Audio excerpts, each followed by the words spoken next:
welcome to Engage 2009. Keep fit, be happy.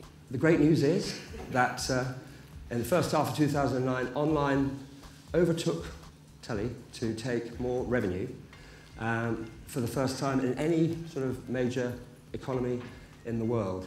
So that's why, really, 2009 has become a landmark year. The theme of We Think, I suppose, is you are what you share, increasingly, not what you control. You will be defined by what you share and how you share it, and what you let other people do with what you've got. Imagine media as a great big kind of beach, a sort of estuary. There were just boulders. And there were boulder businesses because the costs of entering the business were very, very high. Now, look at that beach, what's happening? Every minute, thousands upon thousands of people are coming and dropping pebbles. And this tide of pebbles is filling up the beach. And so, in future, there are really only going to be three kinds of media businesses. There will be boulders. There will be big, big boulders that are so big that they can withstand the tide of pebbles.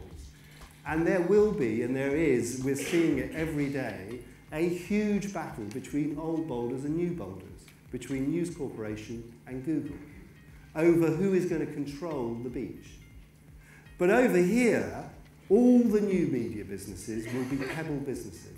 And then in the middle, you'll find people desperately trying to become pebbles who were boulders, or pebbles becoming boulders in the other direction. If you think width, it's completely different from thinking 4 and 2. The world of 4 and 2 is delivering Domino's pizzas or DHL packages or newspapers through doors. It's doing something for people and to them and earning the right through what you deliver to be part of their lives. The world of width is a completely different logic.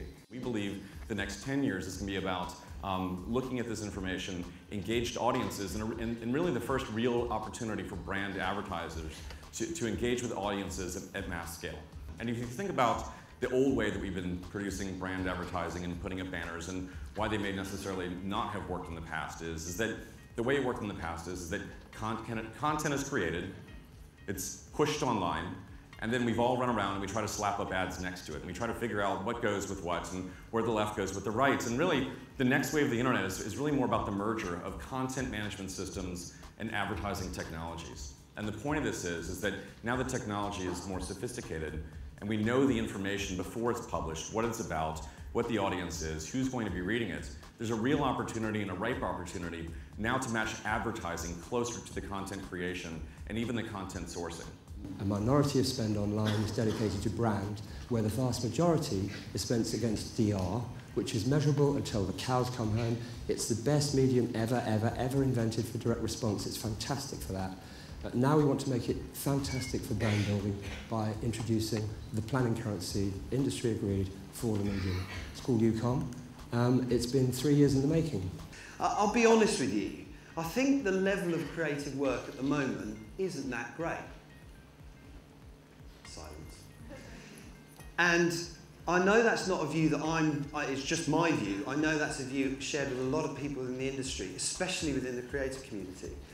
I would argue there are very, very, very few icons in the online space which kind of sing a brand personality. You can just look at them.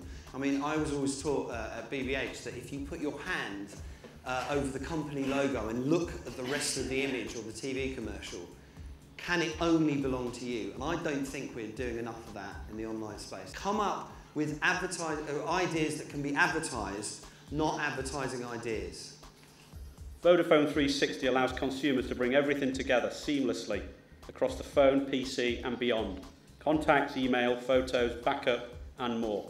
The next generation of opportunities for brands. Ovi from Nokia, much the same in terms of connecting and organising your world. What's interesting about these developments is that they drive the customers to profile themselves. Again, back to opt-in and preferences, and they develop rich opportunities for brands. The mobile device is pretty much the ultimate social device. What you're having here on mobile is the same starting point that any other brand has when they're delivering on digital, which is that you have some consumers out there who are initially not really interested in your brand. You have to excite them and inspire them if you want to get their attention. How we now work our relationships with brands going forward is going to be incredibly important. If you look at, for example, there are many different areas where brands are becoming publishers in their own right. And they're looking to create their own content, they've got their great assets.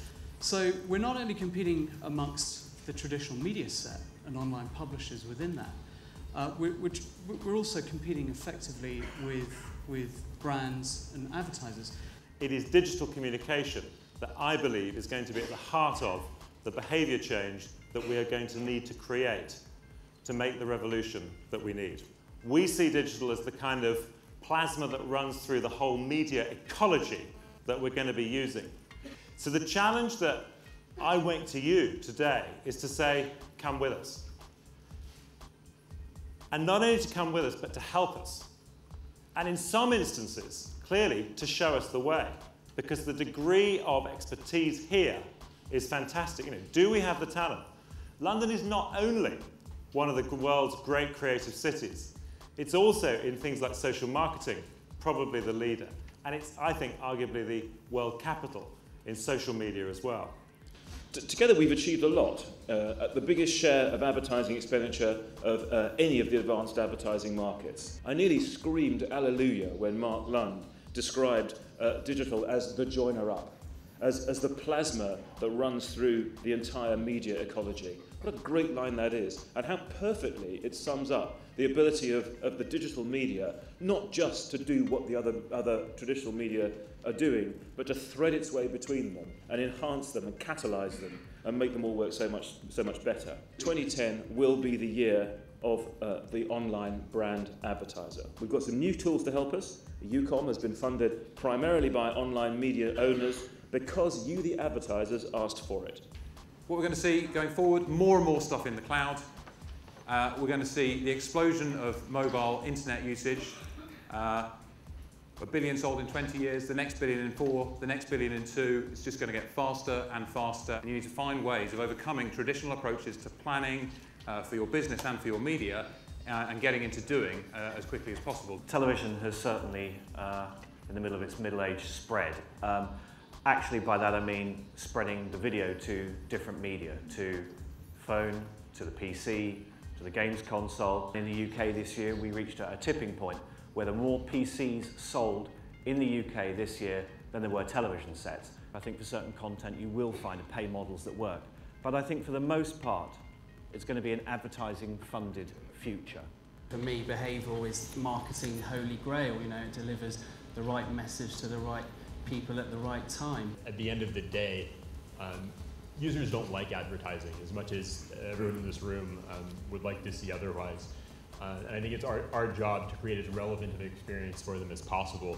Twitter is not the sum of my opinions plus the sum of Ashton Kutcher or Jonathan Ross or Eddie Izzard or Derren Brown or any other celebrity Twitters. It is the vast mass of ordinary tweeters. It is their opinions. I pass theirs on far more than I generate my own, because it's a massive. It's not always the wisdom of crowds. It can be the folly of crowds. When it started off, I would blithely, innocently, people would say, "Could you recommend my blog?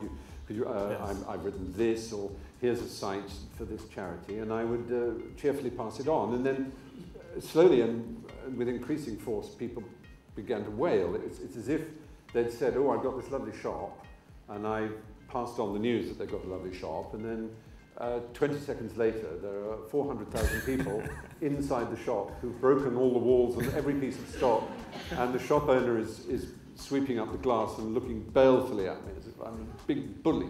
And so I have to write a standard letter about the fact that if I do recommend a site, that it has to be capable of something like 1,000 hits a second for a sustained period of 2 hours. What does it do for the PR of music companies, whose one thing is to appeal to the young, in particular? What does it do if they present this fortress mentality, which is A, ignorant of the way certain things are used, and is absolutist, and is mean-spirited, and doesn't recognise the natural fandom of people, their desire to participate in music, and therefore to buy it? I want to ask you a bit about paying for stuff on the web. A bit of talk about Mr. Murdoch trying to get newspapers paid for and so And I mean, of course, you are, as a performer, you are in some ways the victim of all of this. I'm because not as a performer anymore. I'm a content provider.